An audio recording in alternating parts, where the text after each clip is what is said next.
Hi, I'm Elliot. I'm here today to talk to you about a Green New Deal and what that means to me. Whenever I Google the word Green New Deal or do a YouTube search, what I usually find is a lot of skeptics, Republicans, sometimes liberal skeptics who say that this is something that can never ever happen. Myself personally, I believe that the fate of all life on this earth depends on us coming to some sort of agreement about what a Green New Deal looks like, and actually following through with it, providing the capital, providing the resources, doing the labor, doing the work that is necessary for us to leave this planet healthy and habitable for the future generations. Because what's at stake right now is all life on Earth. So I want to talk to you a little bit about the Green New Deal. Really quickly, who I am. My name is Elliot Gonzalez. I decided that I should start making these videos because every time I look up that term, like I said, there's not much from advocates, and I am a staunch advocate. So that's what brought me to this discussion. I've ran for public office before. Last year I ran for the Long Beach City Council. The year before that I ran for the California State Assembly. I lost both times. But I'm so glad that I ran for office. I'm glad that I spoke about these issues that are important to me, especially our future, our climate, the very air that we breathe. And here in Long Beach, we breathe some of the worst air in the nation. We have very poor air quality for a variety of reasons, including our ports. Which we share, which we have a twin harbor shared with the ports of Los Angeles, where we bring in many of the goods that are sent throughout the United States from China.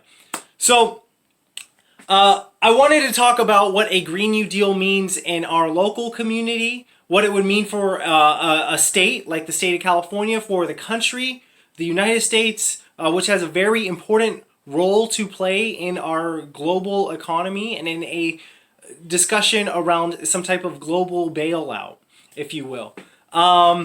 And that's what this Green New channel is about. So when I talk about a Green New Deal, people may sometimes say, well, what specifically does that mean? And a Green New Deal is basically, the best that I could define it, is a clean energy economy. And what this means is that, well, what we currently have is a dirty energy economy. How do we move trucks and buses and cargo? A lot of natural gas and, of course, a lot of petroleum. Oil and gas dominates our energy sector and our energy-dependent economy, consumer-based economy here in the United States, but even just globally. The world is moving towards consumerism as how the economies function. And it's very dependent on oil and gas as our main method of transportation and energy source. So moving away from a dirty energy economy to a clean energy economy is one of the most important aspects of the Green New Deal. It says that we are no longer going to extract energy from coal from underneath mountains or removing mountaintops. We're no longer going to frack for natural gas. We're no longer going to drill for oil, but rather we're going to use above ground sources of energy, the sun and the wind, which are plentiful and renewable as the way we operate our economy. I'd also like to include battery as one of the methods of storing this energy, this clean energy, because we know that one of the reasons why we don't currently depend so heavily on renewables now is because there is often a lack of storage capacity. I personally am an advocate for kinetic energy storage, which is basically using weights and using balance to store energy in perpetuity. And we'll talk more about that. But basically, a Green New Deal is a clean energy economy. Now, the other thing, and I think this is really important, is that it eradicates poverty. And when I talk about eradicate poverty, I'm not just talking about here in California. And here in the United States, I'm talking about throughout the world, throughout the globe. So I'm making this video in February of 2021. I like to say that 2020 was the year that sort of brought us to the 21st century, brought us into the future. So the 2000s up until now has sort of been a very slow moving era, especially when we talk about clean energy. There has been significant advancement in clean energy, but we are far behind where we need to be technologically. We're all using cell phones, we're all using computers now more than ever, but when it comes to where we're at as a humanity, we're facing an extinction of life across the globe because we're emitting too much carbon dioxide and methane and greenhouse gases into the air. And now scientists from all around the world's top scientists on climate are saying that we have until about the year 2030 before this planet reaches a point of no return.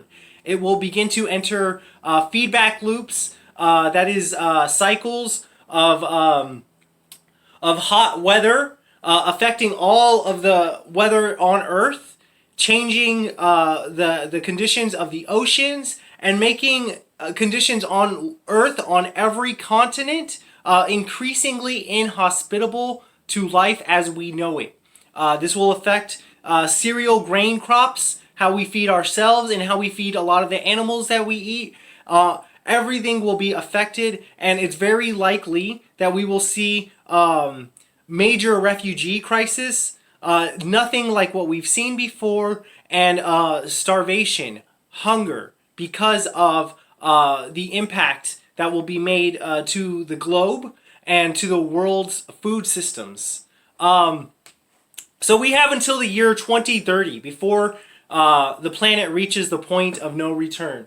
So in our goal to keep, again, life on this planet habitable, keep this planet healthy and sustainable for the future generations, I believe that we can address poverty once and for all, that we can eradicate poverty. The other thing that we're talking about is raising global living standards so that everybody in throughout our humanity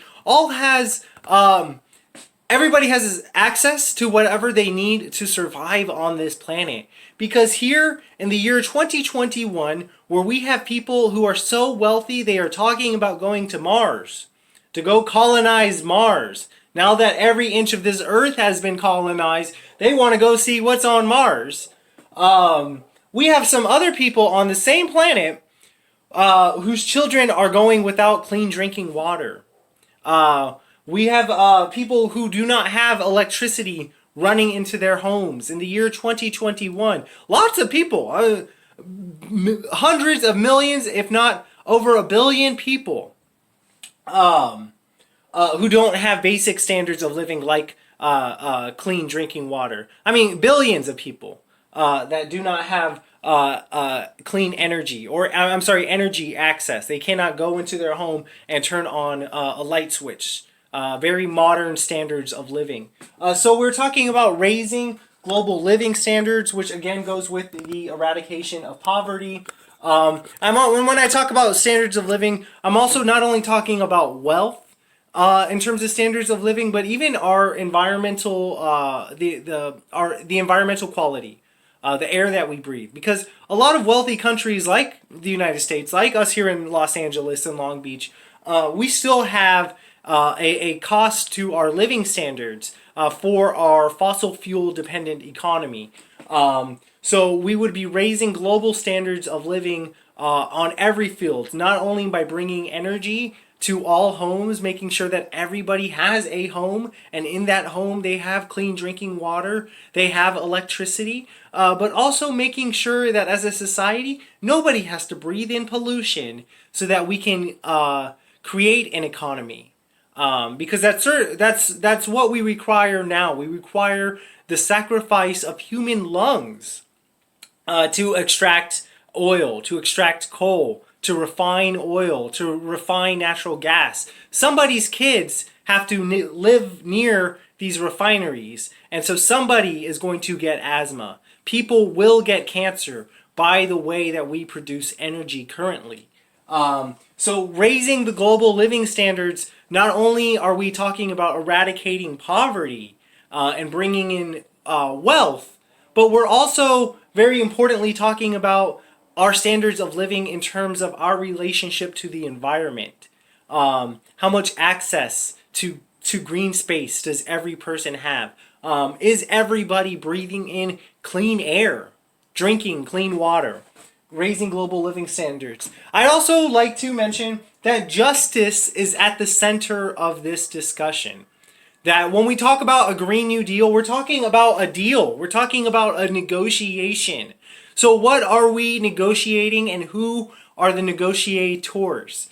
We are negotiating a contract, and it is a labor contract. And what this labor contract says is that what we are going to create is a world where all laborers have a good standard of living.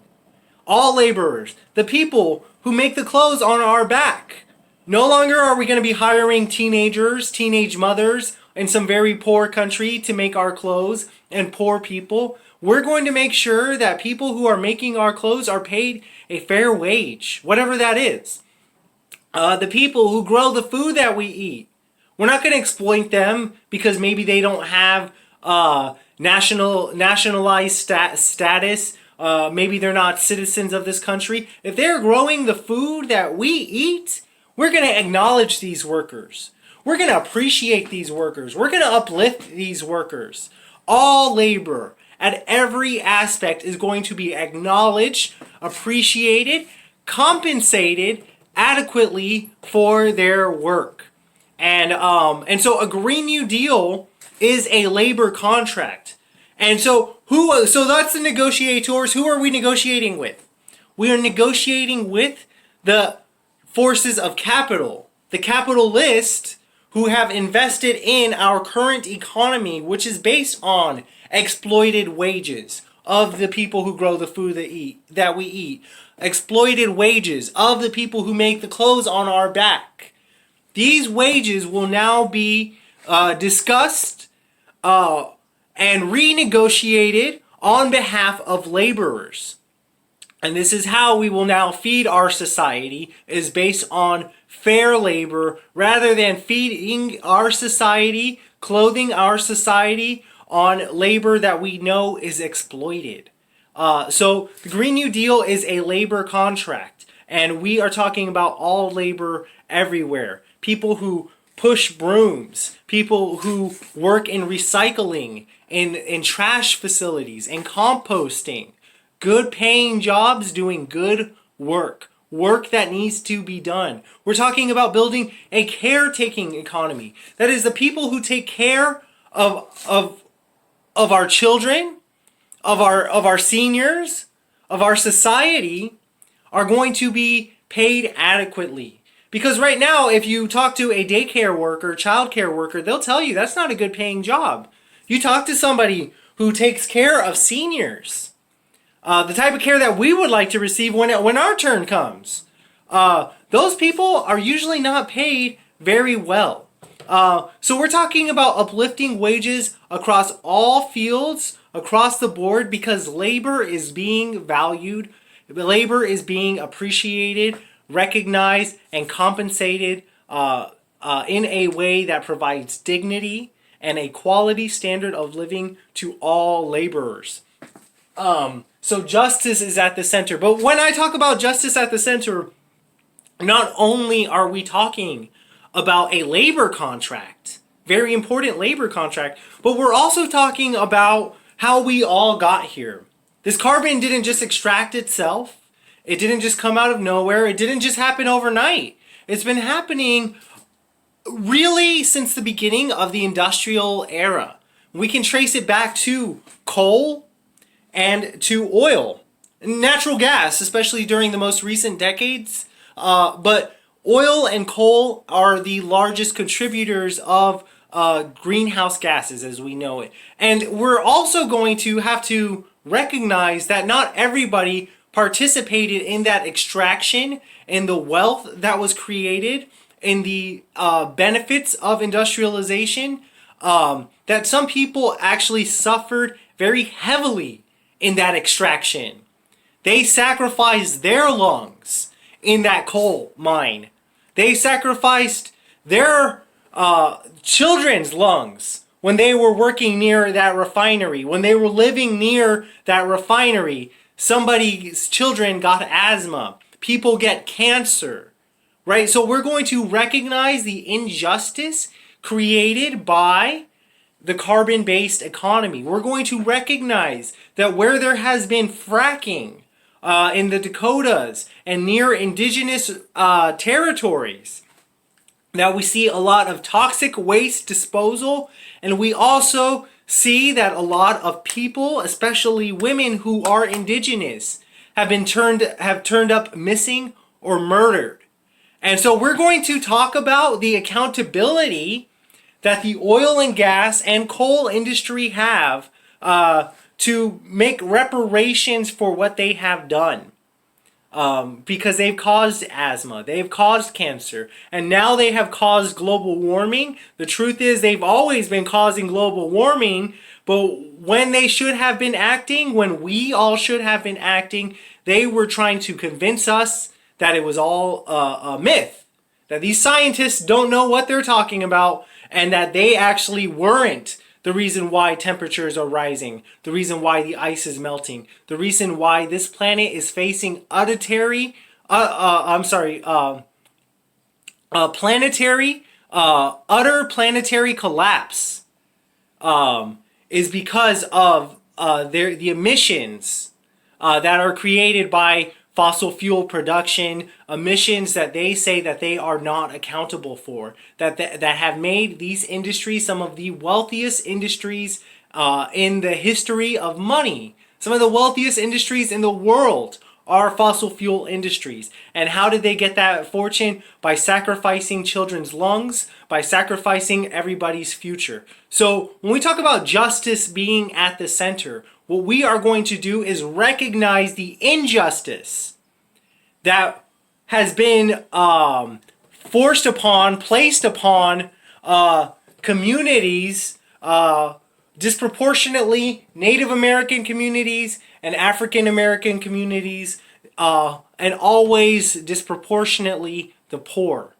And you'll see that a lot of times these communities, racial lines also go along lines of poverty and wealth. And so what we're going to do when we say about justice is at the center, what we're going to do is we're going to hold the fossil fuel industry accountable for their crimes against humanity. And that includes causing cancer, causing asthma, creating global warming.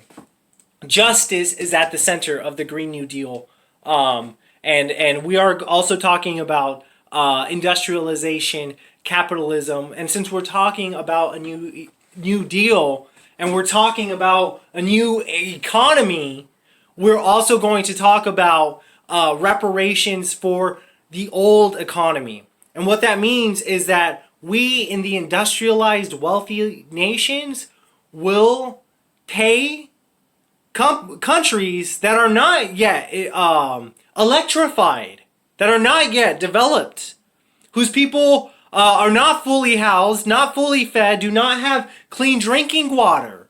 In the year 2021, there are people on this earth, children, who do not have clean drinking water, that we in the industrialized nations are going to say that we're going to do our part to make sure that our brothers and sisters everywhere have what they need. That those precious children, wherever they may be, they could be in the Philippines, they could be in Mexico, they can be in Africa, they can be wherever there are children in Asia, children who don't have clean drinking water in Latin America, that we're going to make sure that these children have access to the clean drinking water that they need. And I like to talk about the children, but folks, when I talk about the children, I reference the children because the children, are so pure. The children are so innocent. But we're all the children. We're all somebody's child, and everybody needs electricity. Everybody needs housing.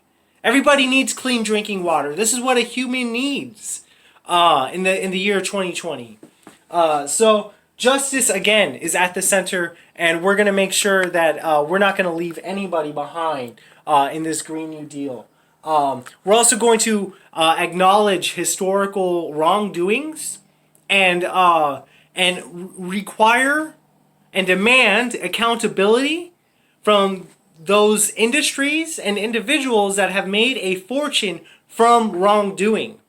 And what I mean by that is, for example, the technology I'm using, the cell phone, the camera, it has pieces of metal that require children to go, and it didn't require, but that utilized children to go into mountains to extract metals, coltan, cobalt.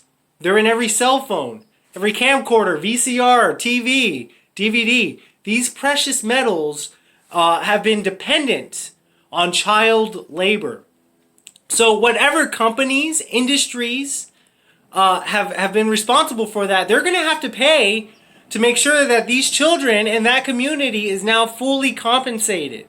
So that when we catch them up with the rest of the 21st century economy, our brothers and sisters and the precious children in the Congo, that we make sure that there is a historical debt that is recognized and that there is a down payment being made. And that's what the Green New Deal is. It's just a down payment on mistakes of the past, wrongdoings of the past. And that includes colonial debt. Because part of the reason, let's be honest, part of the reason why we live so well here in the United States or in Western Europe and other Japan, industrialized nations, is because there has been labor that has been exploited, sometimes even slave labor, that led to the wealth of these nations. And that's a historical fact that we don't like to recognize, because if we had to recognize the truth, that would mean that there's a historical debt that needs to get paid. That this land that was stolen, this labor that was stolen, is actually now going to have to get paid for. That we're sending them the check. We're sending them the bill. This goes to the Queen of England. This goes to the Vatican. This goes to anybody who participated in the slave trade, anybody who stole indigenous lands, especially for energy extraction, for the process of industrialization. So this is a recognition of colonial debts in an attempt to raise global living standards and to eradicate poverty. We're simply requiring those countries that have made a fortune off of the exploitation of that labor to suddenly, pay what is due. So, can't say this enough, justice is at the center. Native communities, black communities in Detroit. We're going to make sure that Detroit is rebuilt with justice at the center. It's not going to be the story of Detroit, Mr. Ford came and brought these good paying jobs and the factory shut down, and now there's a lot of economic strife that Detroit is known for. But instead, with the Green New Deal, it's going to be that communities in Detroit built an economy around clean energy jobs, around the clean energy economy, and what kind of production model that would entail, whether that's electric cars or whether that's other forms of green, socially engineered enterprises.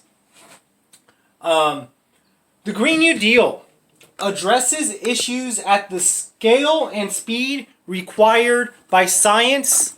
And folks, as you see, I'm kind of my own cameraman right now. But when I say required by science, what does that mean?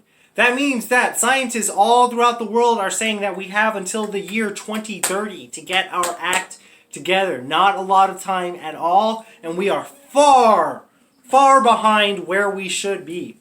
So when we talk about the Green New Deal, we have to stress the urgency of the matter. That this isn't just a nice pet project. Oh, wouldn't that be nice that we could finally have some clean air around here? Oh, wouldn't it be nice that we could have some trees that we can all breathe, enjoy some shade, enjoy cooler temperatures on this planet, that we can leave this planet healthy and habitable. Oh, wouldn't that be nice? But that this is required. That you have to do this if you want to leave this planet healthy and habitable. That this isn't something you can, argue with the planet and argue with carbon dioxide and argue with gases and argue with the laws of physics. If we let this much carbon dioxide, methane, other gases into the atmosphere, we're going to suffer severe consequences. And so the science is saying that if you want to leave this planet healthy and habitable, you must address the issue at a scale and speed that requires us to act immediately, urgently, and globally. That everybody needs to be involved in this, which is sort of what the Paris Agreement was. This is what the Kyoto Protocol is. These are when industrial nations begin to have this discussion around global warming. What happens, though, is that there is often representation from the very polluters who created all this mess. The oil and gas industry, Shell, all of those people, Exxon, they go to these protocols, they go to these meetings, and they often say and make sure that people, representatives from respective countries, delegates, they make sure that delegates are representing the interests of the fossil fuel industry, which is saying that, well, we have to do this slowly, we have to do this cautiously. That gas, natural gas, which is a fossil fuel, is somehow part of a clean energy solution. It's the oil and gas industry. It's the same people. So we got to go with the science. We got to let the science lead. We also have to listen to indigenous voices, because a lot of what we know about proper forest management, about proper allocation of resources and distribution of resources, management of resources, we can learn a lot from the people who were already here, who have been here this whole time, who have dealt with droughts before, dealt with wildfires before, who know how to adapt, who are in tune with the natural world. This is a culture. This is not to say that Native American people or First Nations or indigenous Aboriginal people are the only people who understand this culturally, but that they have a culture that has always developed this intuitive knowledge of appreciating the earth and understanding the natural boundaries set by nature. Under a capitalist, globalized society that we have now, those natural boundaries are not recognized. That means you can build a city in the middle of the desert. It doesn't matter if there's any water nearby, we'll pipe it in.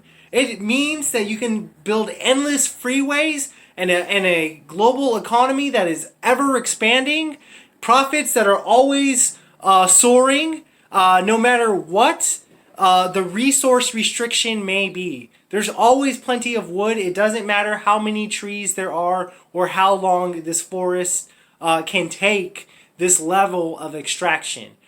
Endless everything. So we're going to listen to the science. We're going to listen to indigenous voices as we address this issue. It's going to be at a scale that is able to address this situation adequately, which means that it must be done at a global scale.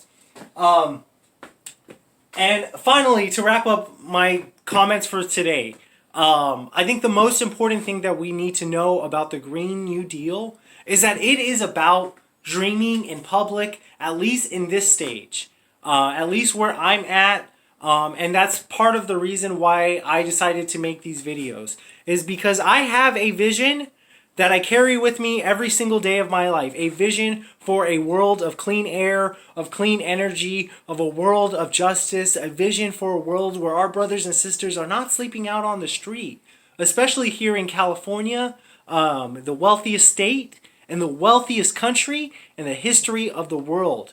No reason our people should be sleeping out on the street. No reason why we don't acknowledge and recognize and appreciate and compensate fairly the people who grow the food that we eat, the people who make the clothes on our backs. So when I talk about a Green New Deal, I am talking about discovering a part of our humanity that it seems we are deeply missing.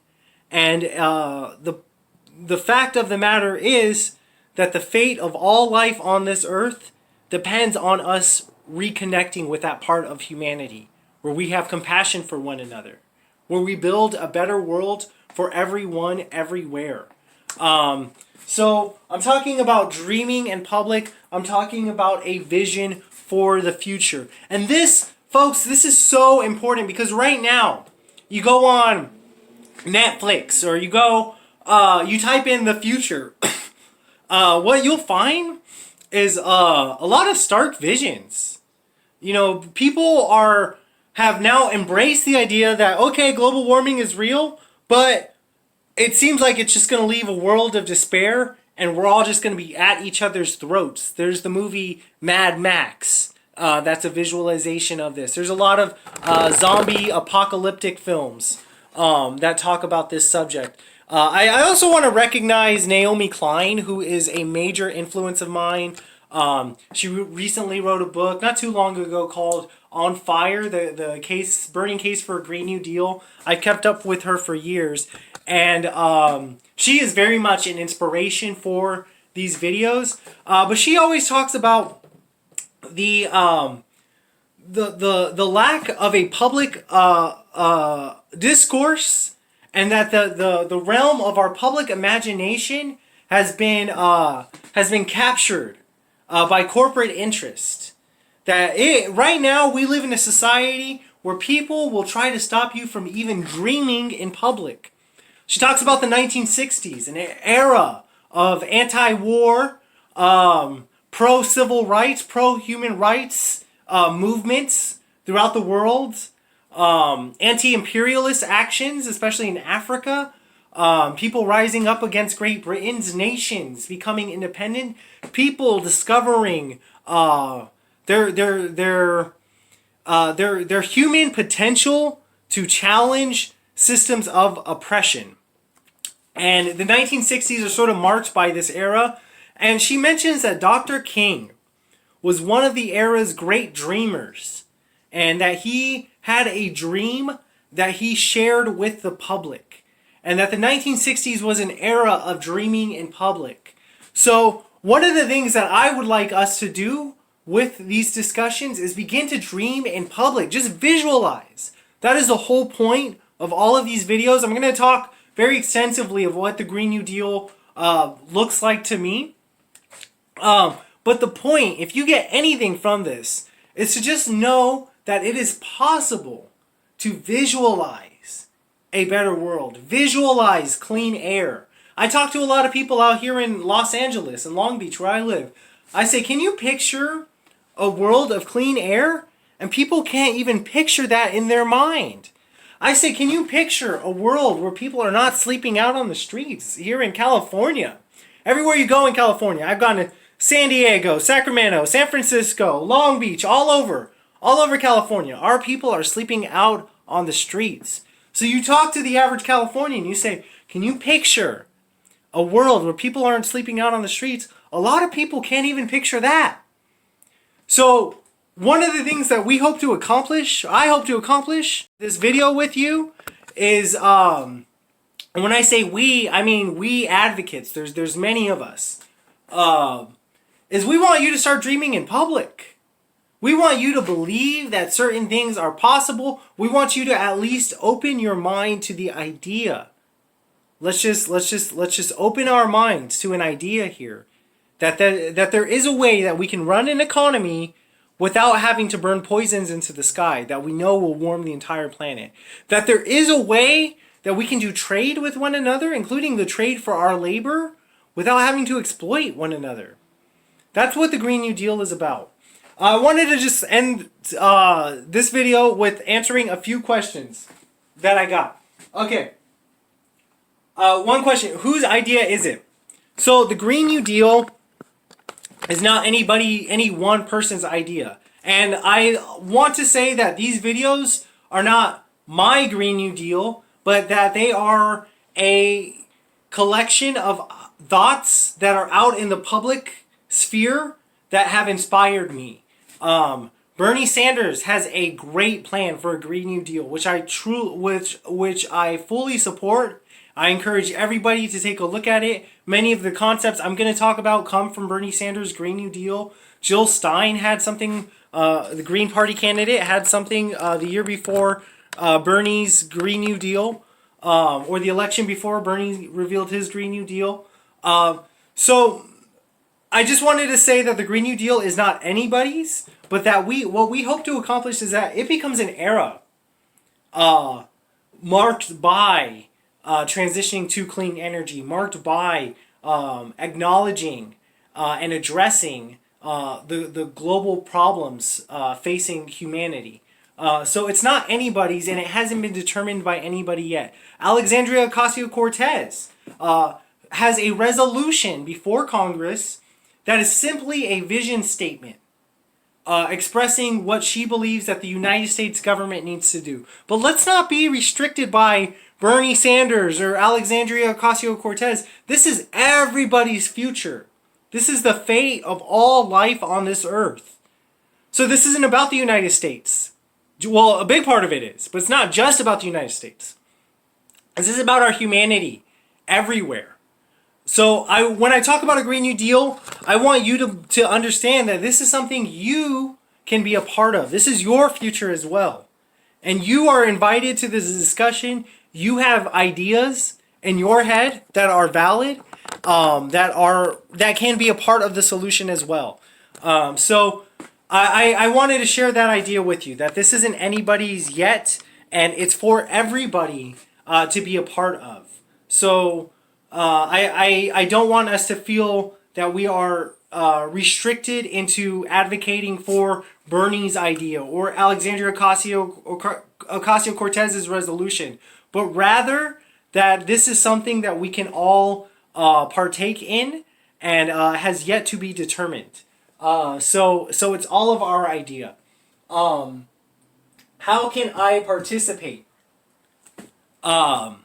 This is probably the most important part. So how are we going to get this world?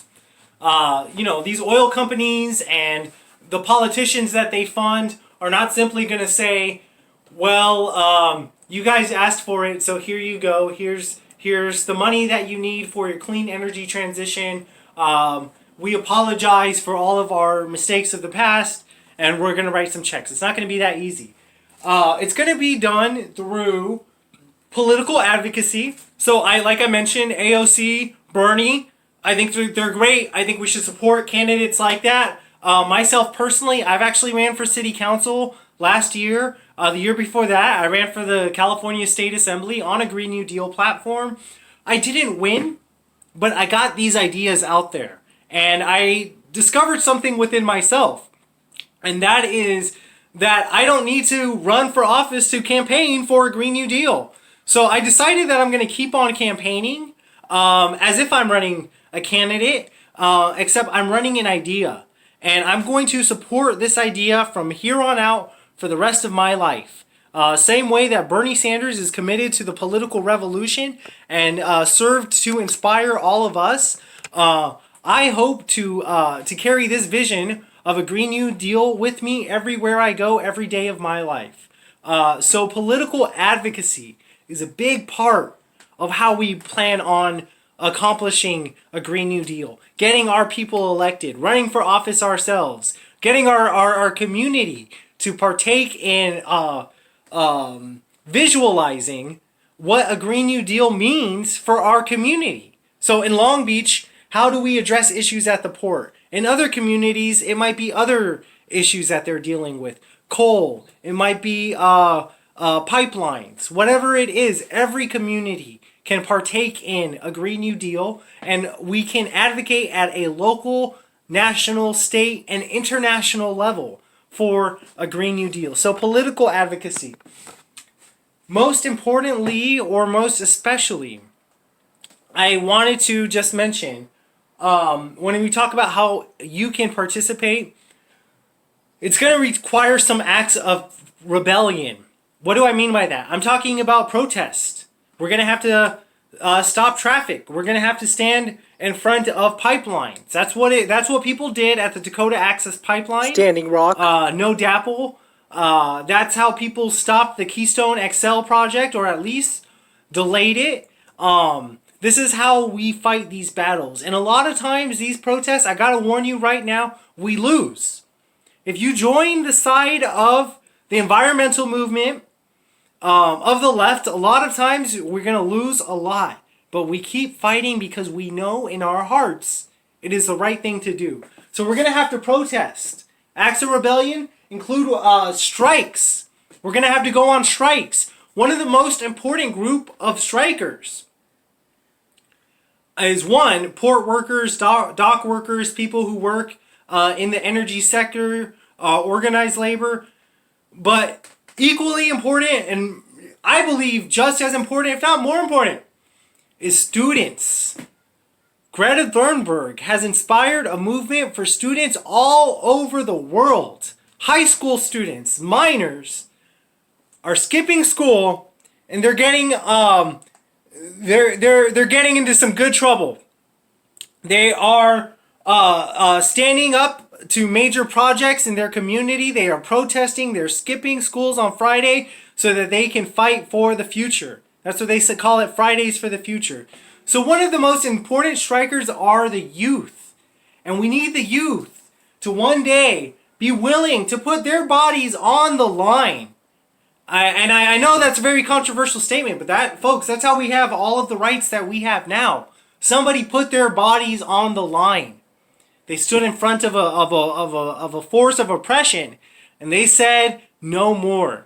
So the youth are going to have to strike for their future. It is their future.